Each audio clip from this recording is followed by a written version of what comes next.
Today in the battle arena, we've got Godzilla versus Godzilla versus Godzilla. Or that's Monsterverse Godzilla versus Shin Godzilla versus Godzilla Minus One. So who's coming out on top here? Who's truly the most powerful Godzilla of them all? Well, today we're going to take a look at their strength, their toughness, their atomic breath. We're going to find out who wins. So let's get to it. What's up, guys? This is DanCo. I do fight breakdowns, power ranking videos, or more deep dives into your favorite characters and franchises with new videos every week. So if that seems great to you, well, sit back and enjoy the video. Hit that like button if you want to, or hit the subscribe button while you're at it. So starting out, well, there's Godzilla, the king of the monsters. And I mean, is there a cooler nickname out there than King of the Monsters? The thing is, he's lived up to that nickname time and time again. He's consistently proven that he's the most powerful Titan, the biggest, baddest monster out there. And really, for this fight, he's got three things going for him: his strength, his durability, and his atomic breath. Now, when it comes to strength, well, Godzilla is one hefty boy. That's about all there is to it. He's coming in 400 feet tall and over 100,000 tons. And so when you're that big, well, it makes it pretty easy to absolutely level cities. Just casually walk right through buildings. He's busted up skyscrapers by literally pushing other kaiju just straight through them. Done this just a ton. It's like his go-to move. Godzilla's even plowed King Ghidorah through skyscrapers, and the big guy weighs 140,000 tons. Ghidorah outweighs Godzilla. He's bigger than Godzilla, yet Godzilla's still able to mess him up. He's also got a pretty powerful bite. You don't want to get stuck in between those teeth, seeing as how he's able to chomp down on one of Ghidorah's heads and tear it off completely. Even his tail is real powerful. Outright killed a Muto with one swing and accidentally knocked over a skyscraper as well.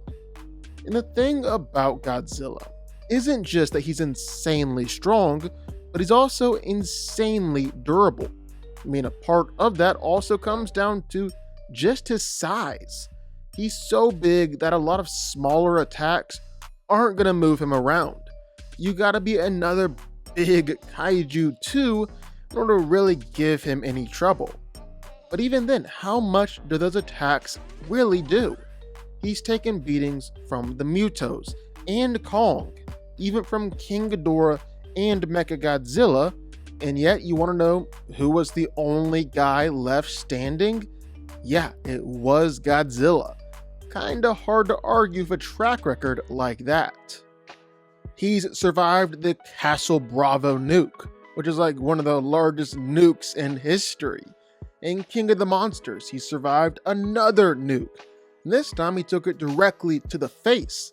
Then in a tie-in comic, he survived the Permian impact, which is actually just a huge step up from even taking nuclear bombs to the face, because this meteor was a thing that wiped out all the dinosaurs. It's like an extinction level event. What's Godzilla do but take it on the head and just keep on swimming? So when I'm saying he's tough, I mean it. And to top it all off, as if it wasn't enough to just be insanely strong and like the toughest thing alive, Godzilla's also got his atomic breath. It's so powerful that it was able to kill the Muto, managed to push back and burn King Ghidorah. And just from the looks of it, it looks like it's getting more and more powerful in each movie. Meaning Godzilla vs. Kong, the big guy was using it to burrow down all the way to the Earth's core, which is kinda insane to think about. Like, it kinda throws the math off because we're working with a hollow Earth over in the Monsterverse, but if it's anything like our real life Earth, Godzilla will have to drill through 4,000 miles of Earth in order to get to the core. So yeah, safe to say Godzilla is pretty powerful. But then there's the other Godzilla, Shin Godzilla. And here's the thing, Shin Godzilla is kinda unique among all other Godzillas, as he started out as some kind of prehistoric creature, just swimming around in the ocean, when he was horribly mutated by some nuclear radiation in the 1950s. And this is where it becomes a bit different, because along with that mutation comes a unique ability. Godzilla can rapidly change his DNA and adapt and evolve in pretty much an instant. He then spent 60 years living under the ocean until he got bored one day and decided to try and destroy Tokyo. So over the course of the movie, Godzilla went through 4 different forms, all of which were distinct and some of which were very, very weird. I mean, just take a look at Form 1. It may or may not just be one giant tail, just a giant worm thing. This time he was able to bust up the Aqua Line tunnel and was supposedly hot enough to just start boiling the water around him. But that's kinda all we saw from him in Form 1. Form 2, well, it was kinda pathetic too. But bless his little heart, he's just trying his best out there. This is the form where Godzilla was able to evolve to where he can walk on land. Cause, fun fact, most every sea animal can't make it on land, not just because of the whole oxygen thing, but they're actually crushed by their own body weight. Well, now Godzilla's out there strutting around on his 2 little legs, just constantly throwing nasty juices all over the place with his gills. On top of that, he's able to push around boats and push around cars, even destroy houses and knock over a building. So on to Form 3. The big guy went through a growth spurt here. He's able to stand more upright, even grew himself some actual arms. He's also able to destroy things a whole lot easier now, even flipping over a train and sending that train flying by slamming his tail on the ground. Form 4 is where he really gets going though. Here he's real big, real tough, and totally ready to mess up everybody's day. So he's tough enough to where tank fire literally just has no effect on him. Bombs literally just bounce off his skin. The only thing that we even saw break the skin were bunker busters, the bombs designed to bust bunkers way under the ground.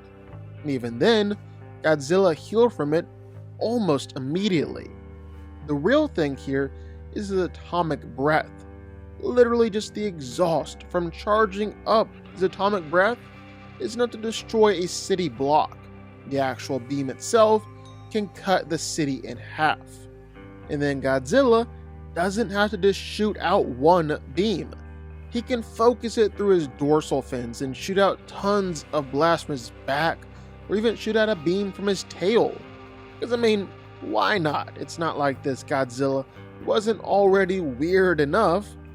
Only problem here is that Godzilla kinda has to watch the atomic breath, because if he uses it too much, well, it's gonna cause him to run out of power, meaning he's gonna have to go into hibernation for a while in order to recharge. And then there's Form 5, which it's best just to not talk about this thing. Don't think about it too much and it can't hurt you. And then last but not least, Godzilla.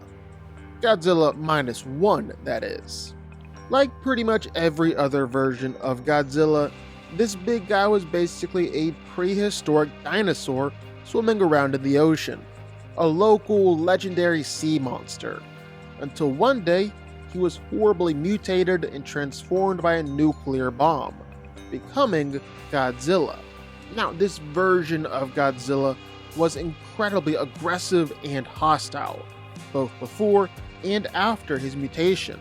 It was known to attack anything that he thought was a threat, or really anything that crossed his path.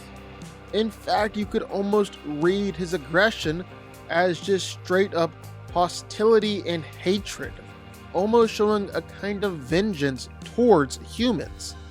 Basically, you don't want to cross paths with this particular Godzilla. After being mutated, Godzilla grew to over 150 feet tall and showed off some super impressive physicality. His jaws are able to lift up a train, he can knock over buildings with his tail. Godzilla is even so strong that he can easily launch boats and trains and send them flying through the air. And despite all of that, Godzilla is surprisingly fast too. He's able to show off some impressive reflexes. But the biggest thing Godzilla has going for him? Well, his durability and his regeneration. Like all versions of Godzilla, Godzilla Minus One is extremely tough. I mean, forget being relatively immune to firearms, missiles, rockets, or battleships. Godzilla straight up survived a nuclear bomb. He's very tough. However, he's not entirely invincible. What sets this Godzilla apart is his incredibly advanced cellular regeneration. It's his healing factor. Like a mine was detonated inside Godzilla's mouth, and Godzilla healed from it nearly instantaneously. And this healing factor goes way beyond just simply regenerating from some scratches or smaller attacks. Godzilla's entire body was destroyed, and he still started regenerating with just a small piece of flesh left over. And like all incarnations of the big monster, this Godzilla has a pretty nasty atomic breath too. This beam will generate an extremely powerful explosion whenever it hits its target, creating a mushroom cloud like an atomic bomb, and leaving behind a massive crater and powerful shockwaves that level everything for miles around. In fact, Godzilla's atomic breath is so powerful that it actually injures Godzilla too. It burns his face and forces him to regenerate and heal before he's able to use the atomic breath again. And that's the thing that's unique about this Godzilla. He actually has some weaknesses. Namely, that he can't rely on his atomic breath like other Godzillas can. He has to stop and recharge this attack because of all the damage that it does to him whenever he uses it. So, out of all three of these Godzillas, who's gonna come out on top here? Well, I think it really has to be Monsterverse Godzilla. No question about it, no real debate needed. Now, there are two things that you can judge Godzilla on: physicality and his atomic breath. And with Shin Godzilla, well, his atomic breath is super cool looking, but his physicality is really lacking. Like, Shin never went up against another kaiju, so we don't have a monster to judge his strength and durability off of. But he was able to knock over buildings and then got injured by the military.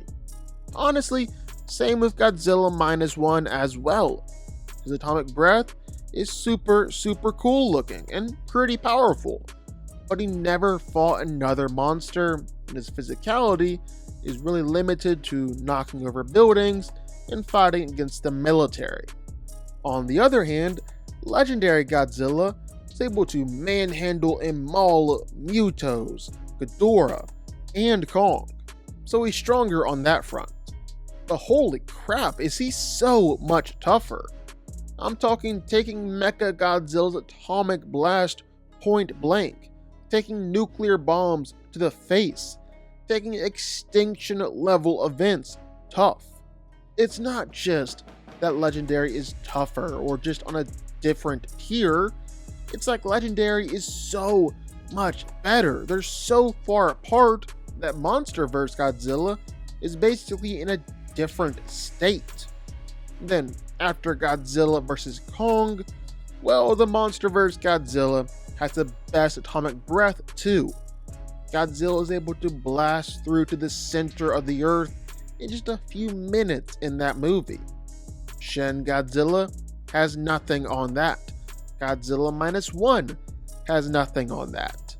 Which means that Monsterverse Godzilla is better in pretty much every way. He's bigger, he's stronger, he's tougher, faster, more experienced, more savage. He's got more powerful atomic breath, got everything you could want. And I think he's coming out on top here. Monsterverse Godzilla wins. But what do y'all think? Sound off in the comments down below. I know you're gonna have thoughts and feelings on this one for sure. If you stuck around this long and made it to the end of the video, that's amazing. Thank you so much for watching and for supporting us. And if you want to go subscribe, well, go subscribe. You're going to see more videos like this one every single week. I'll see y'all then. I'll see y'all next time.